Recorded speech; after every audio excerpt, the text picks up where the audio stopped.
Assalamualaikum warahmatullahi wabarakatuh. Keadaan politik dan ekonomi di negara kita saat ini, bagaimana Pak? Apakah seburuk itu dan harapan untuk ihdinas siratal mustaqim itu kita kembali di jalan yang lurus, pijakan-pijakan yang ada? Ihdinas siratal mustaqim itu menggambarkan tiga.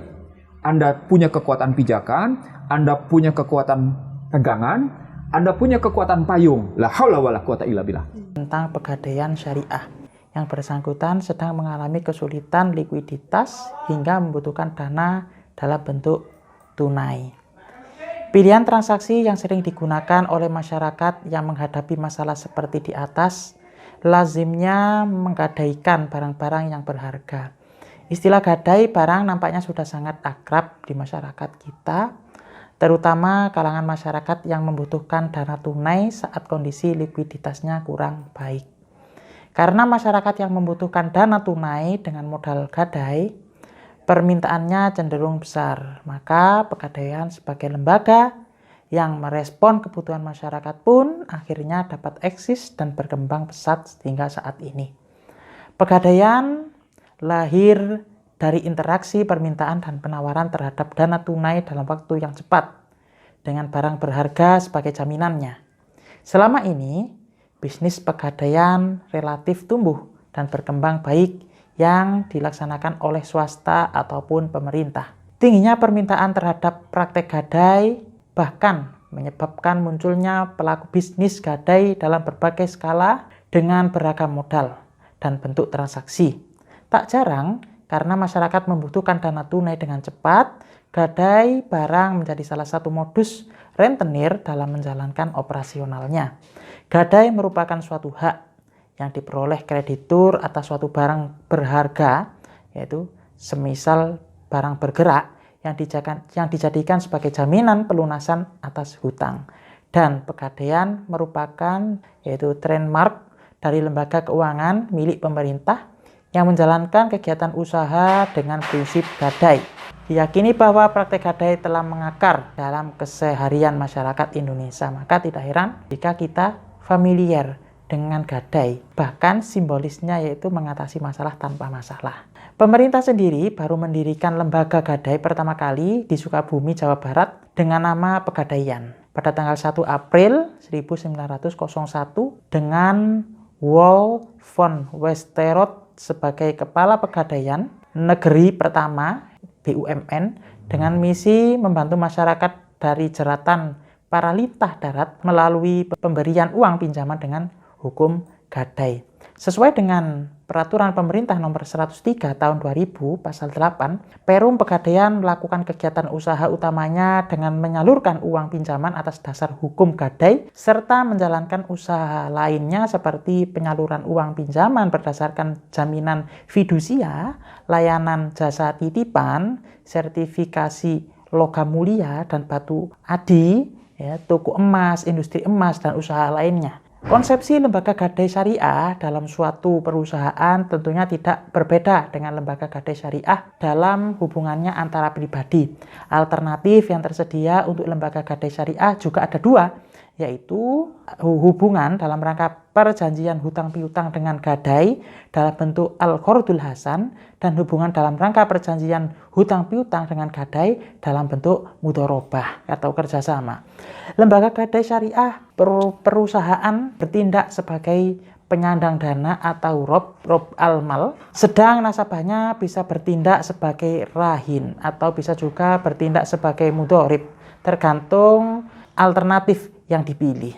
Aspek-aspek penting yang perlu diperhatikan pada lembaga gadai perusahaan adalah konsep legalitas, aspek permodalan, aspek sumber daya manusia, aspek kelembagaan, aspek sistem, aspek pengawasan, dan lain sebagainya. Itu perlu dipertimbangkan. Dengan memahami konsep lembaga gadai syariah, maka sebenarnya lembaga gadai syariah untuk hubungannya antara pribadi sudah operasional. Setiap orang bisa melakukan perjanjian hutang piutang dengan gadai secara syariah.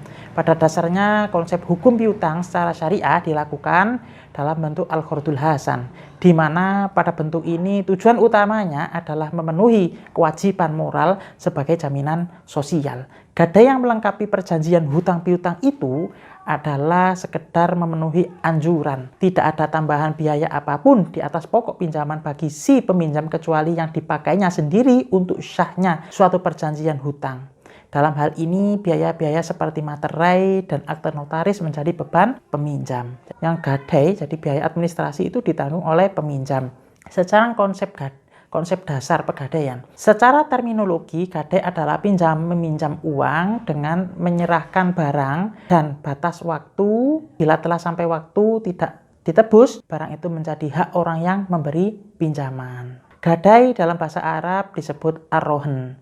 Jadi kalau ada istilah rohen, berarti itu adalah gadai. Secara etimologi, rohen adalah tetap, kal, dan jaminan. Sedangkan dasar hukum gadai, sebagaimana halnya institusi yang berlabel syariah, maka landasan konsep pegadaian syariah juga mengacu kepada syariat Islam yang bersumber dari Al-Quran dan hadis Nabi Shallallahu Alaihi Wasallam. Adapun landasan yang dipakai adalah artinya jika kamu dalam perjalanan dan bermuamalah tidak secara tunai, sedangkan kamu tidak memperoleh seorang penulis, maka hendaklah ada barang tanggungan yang dipegang atau oleh yang berpiutang. Akan tetapi jika sebagai kamu mempercayai sebagian yang lain, maka hendaknya yang dipercayai itu menunaikan amanahnya, hutangnya, dan hendaklah ia bertakwa kepada Allah. Nah, dan janganlah kamu para saksi-saksi itu menyembunyikan persaksian, dan barang siapa yang menyembunyikannya, maka sesungguhnya ia adalah orang yang berdosa hatinya. Dan Allah Maha mengetahui apa yang kamu kerjakan. Surat Al-Baqarah 283. Jadi dasar hukum tentang gadai dalam Al-Quran itu terdapat dalam surat Al-Baqarah ayat 283. Di samping itu, para ulama sepakat membolehkan akad rohen. Landasan ini kemudian diperkuat dengan fatwa Dewan Syariah Nasional. Jadi pergadaian itu boleh dan diperkuat dengan Dewan Syariah Nasional Majelis Ulama Indonesia nomor 25 tahun 2002 yang menyatakan bahwa pinjaman dengan menggadaikan barang sebagai jaminan utang dalam bentuk rohen diperbolehkan. Jadi rohen sudah diperbolehkan ya. Tujuan dan manfaat pegadaian. Sifat usaha pegadaian pada prinsipnya menyediakan pelayanan bagi kemanfaatan masyarakat. Prinsipnya menyediakan pelayanan bagi masyarakat dan sekaligus memupuk keuntungan berdasarkan prinsip pengelolaan yang baik. Oleh karena itu, Perum Pegadaian bertujuan sebagai berikut. Yang pertama, turut melaksanakan dan menunjang pelaksanaan kegiatan dan program pemerintah di bidang ekonomi dan membangun nasional pada umumnya melalui penyaluran uang, pembiayaan atau pinjaman atas dasar hukum gadai. Yang kedua, pencegahan praktek ijon, pegadaian gelap dan pinjaman tidak wajar lainnya. Yang tiga, memanfaatkan gadai bebas bunga, pengalaman sosial karena masyarakat yang butuh dana mendesak tidak lagi dijerat pinjaman atau pembiayaan berbasis bunga. Jadi gadai sudah memiliki prinsip, yaitu prinsip syariah. Yang keempat, membantu orang-orang yang membutuhkan pinjaman dengan syarat mudah. Nah, adapun manfaat pegadaian antara lain ya. Jadi ini manfaat pegadaian bagi nasabah ya. Yang pertama bagi nasabah. Bagi nasabah manfaat pegadaian itu yaitu tersedianya dana dengan prosedur yang relatif lebih sederhana dan dalam waktu yang lebih cepat dibandingkan dengan pembiayaan atau kredit perbankan.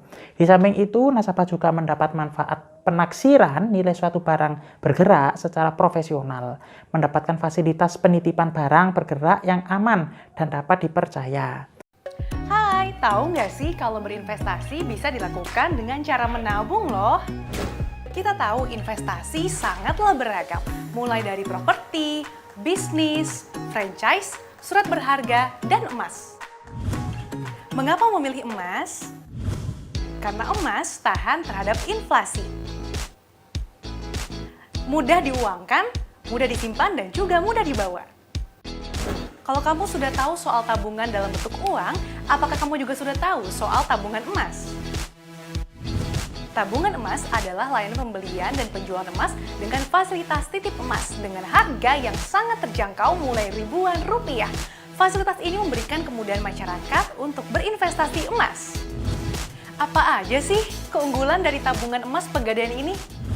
Harga beli dan jual emas sama di seluruh Indonesia.